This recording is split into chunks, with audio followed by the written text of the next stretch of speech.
नमस्कार साथियों। बहुत दिनों के बाद आप सब लोगों से रूबरू हो रही हूँ। मैं आभार प्रकट करती हूँ अपने घर वालों का, अपने रिश्तेदारों का, अपने दोस्तों का, अपने जानने वालों का, डॉक्टर विमल शर्मा भारतीय जी का, डॉक्टर गाजी भारतीय जी का, डॉक्टर प्रियांक भारतीय जी का, जिन्होंने मेरे इस क्वारंटाइन टाइम में मेरी मदद करी, मुझे सलाह दी, मेरे लिए कंसर्न हुए, अपनी विशेष दी। और मैं बहुत ही भाग्यशाली हूँ कि आप लोगों की विशेष मेरे साथ थी और अब मैं कोरोना नेगेटिव हूँ। लेकिन हर कोई इतना भाग्यशाली नहीं होता कि वो कोविड पॉजिटिव हो, घर में क्वारंटाइन हो और वो ठीक हो जाए। ना जाने कितने ही लोगों को ऑक्सीजन की जरूरत पड़ रही है, बड़ी बड़ी महंगी महंगी दवाइयों की जरूरत पड़ रही है, हॉस्पिटल में बेड की जरूरत पड़ रही है। यहीं पर मैं ऐड करना चाहूंगी कि बिहार में एक एमपी साहब जो केंद्रीय मंत्री भी थे, उन्होंने अपने कार्यालय परिसर में 30 एम्बुलेंस रखी हुई हैं। वो एम्बुलेंस जो एमपी फंड से ली गई थी। एमपी फंड यानी आपका हमारा टैक्स का पैसा, हमारे टैक्स के पैसे से वो एम्बुलेंस ली गई थी और वो उन्होंने अपने कार्यालय परिसर में रखी हुई थी, ढक कर कि कोई देख ना ले, यानी छुपा कर, चुरा कर रखी हुई थी। उनसे पूछा गया कि आपने एम्बुलेंस ऐसे क्यों रखी है। उनका जवाब था, ड्राइवर्स नहीं है। हंसी वाली बात है ना। 130 करोड़ आबादी में उनको 30 ड्राइवर नहीं मिले। मंत्री जी, इतने लोग तो आपके घर में और ऑफिस में होंगे जो ड्राइविंग करना जानते होंगे, लेकिन नीयत खराब थी आपकी। उन एम्बुलेंस को हॉस्पिटल में होना चाहिए था। मैं एक चीज और शेयर करना चाहूंगी आप लोगों से। दिल्ली के बल्कि देश का एक बहुत बड़ा हॉस्पिटल है। अभी कुछ दिनों पहले की बात है, मैं वहां पर थी।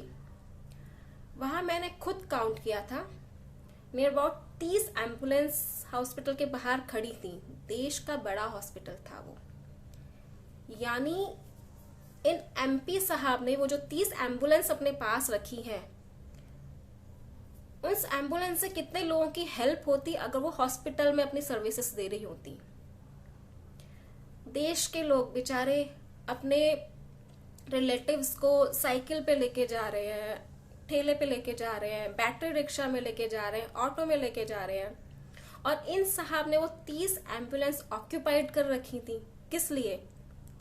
साहब, दुआ करूंगी कि देश की जनता को उस एम्बुलेंस की जरूरत ही ना पड़े, उसकी जरूरत आपको और आपके घर वालों को पड़े। दुआ करूंगी। बहुत ही घटिया काम किया है आपने। मैं हर्ष माधवी अखिल भारतीय परिवार पार्टी से देश के स्वास्थ्य मंत्री से उनका इस्तीफे की मांग करती हूँ, क्योंकि या तो उनको इसके बारे में मालूम है कि वो 30 एम्बुलेंस वहां खड़ी है, या फिर नहीं मालूम है। और अगर नहीं मालूम है, ये भी गलत बात है। और अगर मालूम है और मालूम होने के बावजूद भी ऐसा हुआ है, ये तो और भी बहुत बड़ी गलत बात है। आप जानबूझकर देश के जनता के साथ गलत कर रहे हैं, उनको मौत के मुंह में ढकेल रहे हैं, उनको फैसिलिटीज प्रोवाइड नहीं कर रहे हैं, उनको हॉस्पिटल में ऑक्सीजन, बेड, मेडिसिन प्रोवाइड नहीं कर रहे हैं। मैं यहाँ पर एक चीज क्लियर करना चाहती हूँ कि मुझे नहीं लगता कि कोई डॉक्टर होगा या डॉक्टर को ये चाहेगा कि उसका पेशेंट बिना इलाज के मर जाए। लेकिन कहीं ना कहीं जो बड़े हॉस्पिटल्स हैं वो बिजनेसमैन के अंडर हैं। वो बड़े बड़े एमपीज, एमएलए के हॉस्पिटल्स हैं और पैसा एमपी, एमएलए और बिजनेसमैन को चाहिए। डॉक्टर तो आते ही मुझे नहीं लगता कि कोई भी डॉक्टर चाहेगा कि उसके सामने किसी मरीज की जान जाए, लेकिन उनके ऊपर भी प्रेशर है। शायद मुझे लगता है कोई कंट्रोलिंग है कि जो डॉक्टर को अपना काम करने से रोक रही है। तो इस वक्त जितने भी लोगों की जान जा रही है, उन सब की जिम्मेदारी सरकार की है और सत्ताधारी हत्यारे हैं। मुझे ये बात कहने में कोई डर नहीं लगता कि सत्ताधारी हत्यारे हैं। दिल्ली के एक बड़े हॉस्पिटल में 100 बेड, 100 कमरे वीवीआईपी लोगों के लिए रिजर्व्ड कर रखे हैं। वहीं दिल्ली में एक बड़े होटल को जो न्यायाधीश है उनके लिए उन्होंने सेव कर रखा है। जनता कहाँ जाए? पता नहीं क्या चाहते हैं सत्ताधारी। बहुत ही घटिया हरकतें हैं। प्रधान जी, देश के प्रधान जी, मैं आपसे रिक्वेस्ट करना चाहूंगी कि इस बात को, ये जो मामला हुआ है, इसकी जांच करवाइए, कड़ी से कड़ी सजा दीजिए जो इसके जो ये अपराध कर रहे हैं, और जनता को दवाइयाँ, हॉस्पिटल में बेड, मेडिसिन्स उपलब्ध कराइए। ये महामारी है और अगर आप इस वक्त जनता के साथ नहीं हैं तो इस चीज का भी ध्यान रखिएगा। जनता ने आपको वहां बिठाया है और जनता आपको गिरा भी देगी। जनता को कमजोर मत समझिएगा। हाँ, ये सच है कि हम लोग आपस में एक दूसरे की हेल्प कर रहे हैं। आप लोगों ने शायद देखा भी होगा, मैं भी खुद लीड्स फॉरवर्ड कर रही हूँ इधर से उधर। हम लोगों को आपस में एक दूसरे की हेल्प करनी पड़ेगी, क्योंकि सत्ता में, सरकार में जो लोग हैं उनका परिवार नहीं है, वो संतानहीन है, उनको दर्द नहीं होता क्योंकि वो इंसान नहीं है। देश के सभी लोगों से मैं यही कहना चाहूंगी, एक दूसरे की मदद कीजिए। साथ में मैं ये भी कहना चाहूंगी, देश के स्वास्थ्य मंत्री हर्षवर्धन जी, आप इस्तीफा दीजिए, क्योंकि पहली लहर आई, आप नहीं संभाल पाए, दूसरी लहर आई, आप नहीं संभाल पाए, और अब कोर्ट कह रहा है कि तीसरी लहर भी आने वाली है। आप संभाल ही नहीं पा रहे हैं तो आप हट जाइए। देश में बहुत काबिल लोग हैं, संभाल सकते हैं ये सब चीजें। आप बागडोर दीजिए तो सही उन्हें।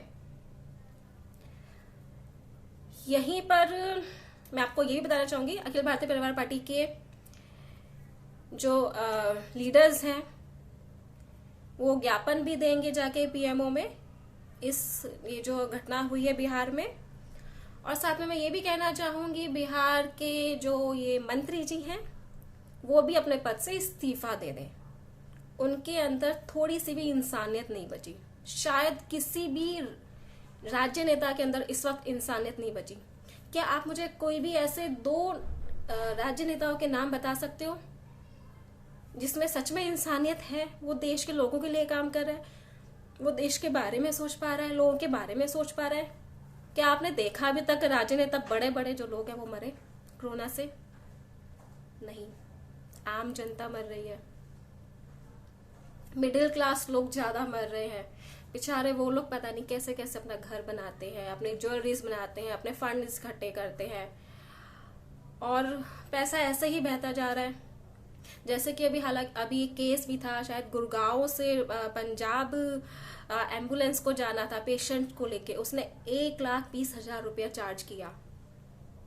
अगर वो एम्बुलेंस, जो 30 एम्बुलेंस इस तरह से एमपी के जो ऑफिस में खड़ी हैं, वो इस तरह से ना खड़ी होती तो शायद वहां पर वो हेल्प कर पाते।